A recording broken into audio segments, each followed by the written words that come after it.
Hi guys, as you could tell, today we're going to be checking out Fenny. I wanted to give some of my thoughts, give you a live demonstration of what she can do, and just in general, I've already tested her a little bit. To be honest, I think I have some initial thoughts before we go into the actual showcase, but let me break down piece by piece exactly what you can expect from her build, some potential builds that you could try yourself, and the different artifacts that you can use as well. Without further ado, let's get into it. So starting off, Fenny is an Ice Soul Weaver, and she's more of a damage dealer, or she's supposed to be a damage dealer, as she has things like crit rate, increased attack and speed, dependent on her own injury ratio. Her S3 is a nuke that's also a rage applier to herself, and it also deals a pretty significant amount of damage, or that's at least what they'd like you to believe from the showcase that they put on the E7 official channel. Now, in addition to this, her S1, which I haven't upgraded, of course, does also have increased damage. And if you decide to use her S1, and if you decide to, on her turn, have rage and attack, you also get embrace, which is okay, and it's an additional set of damage. But depending on how close or how she performs in a couple of these tests, maybe I'll mola her. Maybe we can make some conjectures about how close or how close it wouldn't be in regards to Fenny and her ability, or how worthwhile it is to play her. But without further ado, guys, let's actually move on to her build. Now, the thing about her build is that, yes, there are a couple different builds that you can perhaps use with her. You may think to yourself like, oh, well, based on what you saw here, maybe you just, deal, or I guess one-shot everything while being super bulky, or maybe you could just rely on the base HP. But that's not really the case, and it definitely doesn't make as much sense, as you also gain attack and crit rate, in addition to speed, depending on your injury ratio. And if there were any other indicator that it might just be worth it for you to invest in crit rate or crit in general, her artifact also provides crit. And of course, after you perform a single attack, a crit rate, or that is a critical hit, it also inflicts injuries equivalent to the damage dealt, with it dealing up to, I think at max it's like 12% or 18% of the target's max health. Okay, so with that, you can probably guess what kind of build we're going to be using today. And for me specifically, I'm going to be testing out a hybrid health and damage build. I've got almost capped crit damage. I've got an okay amount of HP, not the most that I've ever seen, but she's around 180 speed and 1400 defense at the same time. So truthfully, I think where she might have the best place right now isn't maybe something like Arena. Honestly, Fenny doesn't appear to, or doesn't sound like she would do anything for RTA too much. I can imagine her being used against super tanky teams, perhaps.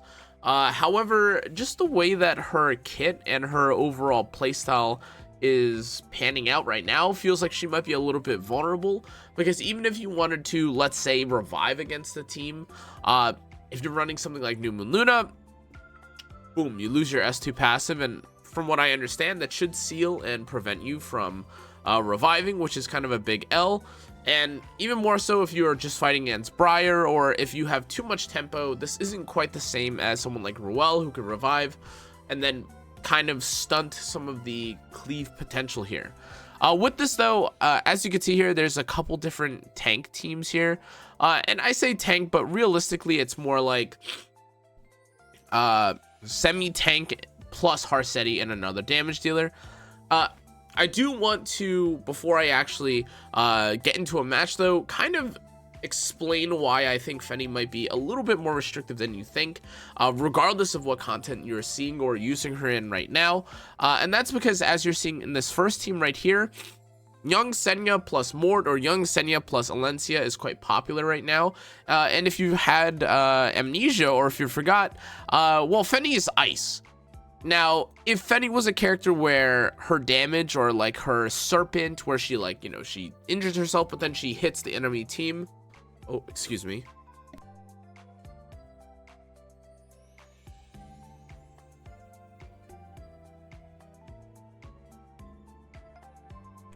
Sorry about that. Oh, excuse me. If she had a non-contact damage dealing ability, that would be a different kind of story. However, because of the way that Fenny works currently, her hitting against grass units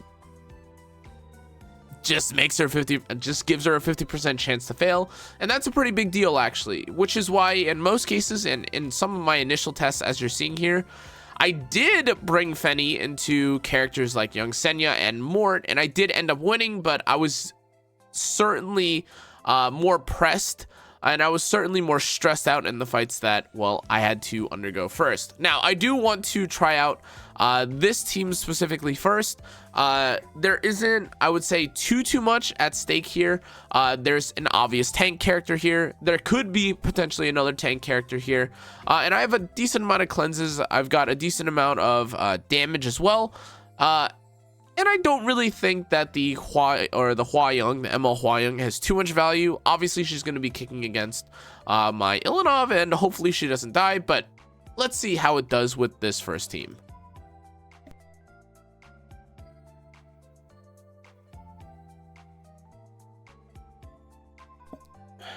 Right, so as we're seeing right here, this is a 23,000 Harsetti. Decently tanky. Wow, this Politis is also pretty tanky. 9,000. Okay. 34k Senya. Yeah, Mediator doesn't care about that. Did like literally no damage. Wow, this is a pretty okay. 17,000 Hua Young. Yeah, okay, that didn't really do much to me. So the plan here really should be to try and get rid of or deal with the Harsetti so that we don't just get permanently stunned over and over. Now again, so based on this, I have her S3 max. You might not be able to see my skills right now, but obviously I have everything up. So again, it consumes some of my health in addition to inflicting injury on myself. And then I gain rage, and I should deal an okay amount of damage, but let's take a look at exactly how much damage this does at base. So again, I'm at 18,000 HP.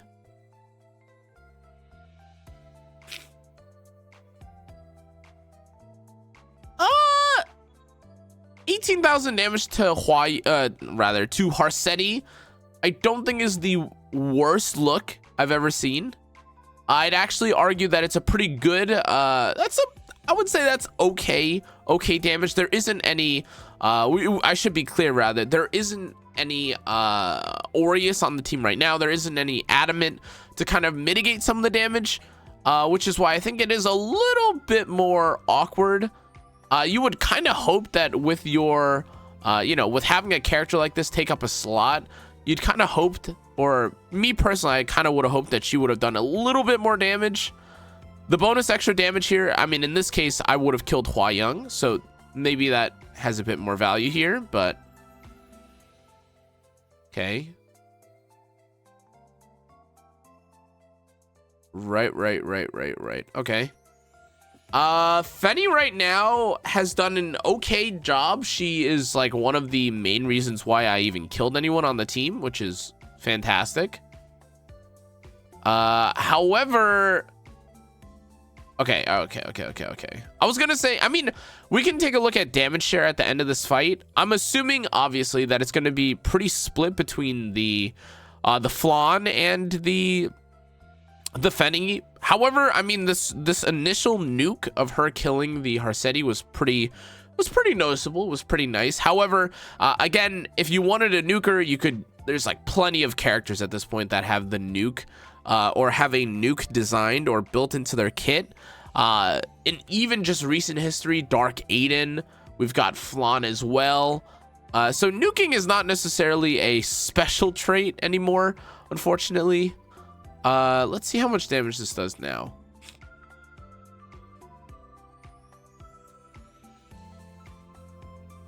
Okay, so in a kind of like reverse, scaling kind of sense, if you just decide to spend all your time, or if you're able to if you're able to scale to a point where you can use like several S3s, presumably you would deal more damage. I mean, obviously that's how it works. But in addition to this, it could be kind of interesting if you end up fighting against someone that also has injury.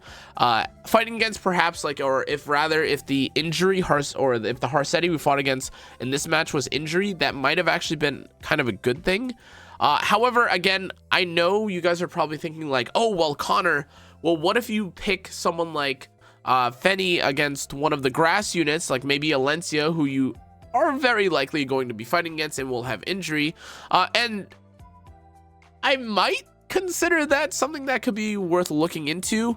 However, again, and I think something that's quite problematic about Fenny is that, again, she's not an ML. She doesn't have 100% hit chance, not saying that she has to, but because of that, even if you do get very low, you're still gambling on the chance that you can hit a grass unit, which I do think is kind of an issue. Now, after that first match, I do want to say, oh, it's a bad time to have to keep blowing my nose. I apologize.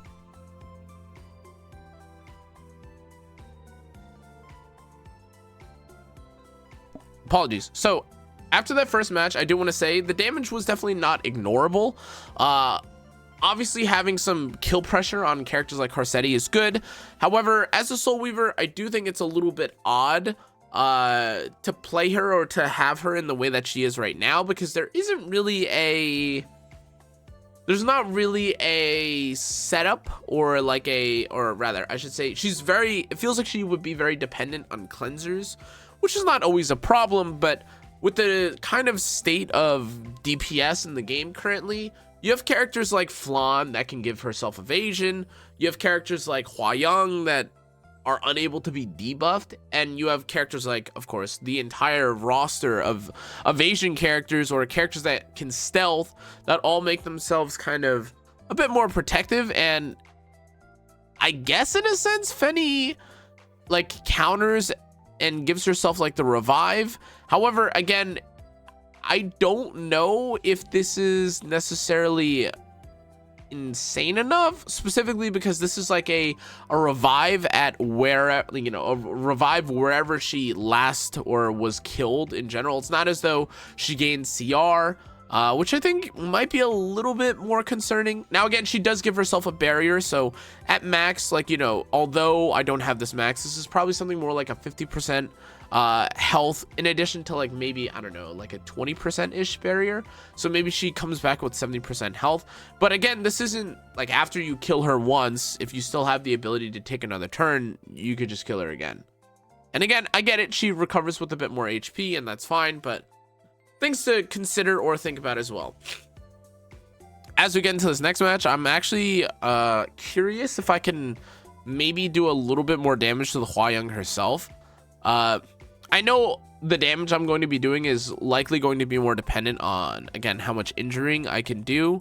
But it's not as though the ML Hua-Young can't be injured. You know, though she can't have buffs affecting her or debuffs affecting her, she does still boast the ability to, you know, she can still get injured. She can still take damage, which I think is pretty cool. Or I should say much more balanced. This Hua-Young has 12,989 after injuring. Okay. All right. So in this case, I'm actually going to completely avoid attacking I'm going to avoid attacking this here. Going to use the S3 onto the Hua-Young.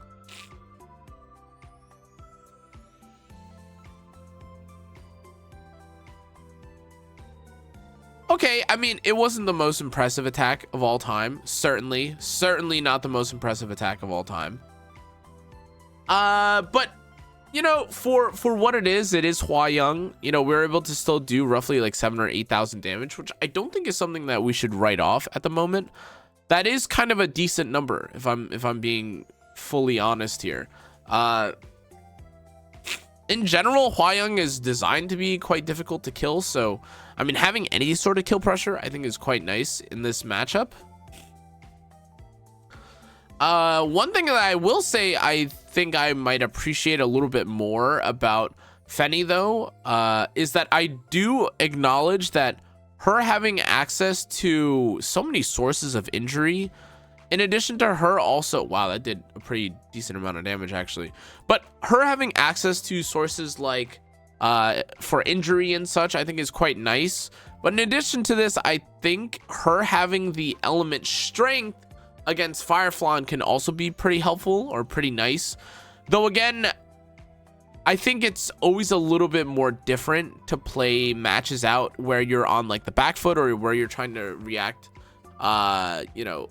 react to what's going on. I don't think it's like necessarily a good thing where like I go into a fight against an AI that I had complete control over to begin with, and I think to myself, yeah, I'm gonna take a 50-50, even though the opponent has already laid out what their units are, and I could definitely spend a little bit more time countering. Now again, after that second match, I still think that her damage is pretty good, and as I'm sure you guys are seeing right now, it's just literally all Hua-Young. It's just literally all these big beefy units. I'm gonna do one last fight, and we can kind of take a. Oh, actually, all right, maybe not. Gotta save my Sky Stones, guys. Honestly, for everything that's coming up, I'm actually not pushing as hard as I used to for Arena. Well, number one, because it reset, and I'm just using my daily flags, but also because I need to save for the collab, presumably, which is coming out. But let's kind of just go over for a minute, like exactly what we're seeing from the kit, right? So my Fenny didn't die in any of the scenarios that I fought, and truth be told, I don't know exactly how valuable the revive will be or investing in her revive will be necessarily right now. And that's mostly because the grass units that I might fight against, especially in Arena or maybe something like Guild War, are going to just beat the hell out of my Fenny. She's just gonna take like 1,000 quintillion bajillion damage, and Mort having, you know, things like the defense break on his S1 are probably going to make Fenny's life expectancy pretty low. That being said, again, if you don't end up fighting like a double green or a Senya plus another grass unit combo, I do think that Fenny has, well, promising damage, though again, I do think that she's quite dependent on having others around her kind of set her up, protect her, which, if we're going down that route, you might as well, or you could very easily argue that, well, like in place of Fenny, you should just take someone like Bloodblade Karen, or you should just take someone like, I don't know, like ML Hua-Young, like a Fireflon. I'm sure a lot of people have, you know, the Afternoon Soak Flan, but in any case, guys, honestly, I'm shocked at how much damage she did. Again, I think the wording on her kit was a little bit deceptive because it kind of felt like with how they showcased it for the first time in the video, like they used their S3, it had significant value, and it was just kind of immediate. Where when I honestly did my first Fenny S3, it felt like it wasn't nearly as insane as it could be. But after ramping up, and again, I admit, you know, having to use 2 S3s on a character can sometimes be a bit unreasonable. But like once she starts going, or once she starts, you know, scaling or playing out into the end game, where she's now using her rage on her basic attacks, and she's able to maybe be paired with injury units, I think that Fenny probably has a niche use for some tank versus tank matchups. But in any case, guys, that's going to be it for today's video. Again, if I had to honestly replace or try another build with her, maybe I'd run her on speed set. I think this artifact is pretty damn OP for her specifically, mostly because it doesn't feel like there are really any other Soul Weaver artifacts or Soul Weaver utilities that you could have that really make this, or would make them worth putting on the Fenny. This one is like obviously designed for her because it's a combat, like a true Soul Weaver combat artifact. But yeah, anyways, guys, that's going to be it for today's video. Thank you again for watching. If you enjoyed, make sure to like, comment, turn on the notification bell, and subscribe. I want to thank you all again for supporting today's content and for giving me your time, and hopefully you learned something. I have a bit of a surprise for what I'll be posting next, I think. But in any case, guys, that's going to be it. Thanks again for watching. I'll see you on the next one. Stay safe, stay healthy. Good night.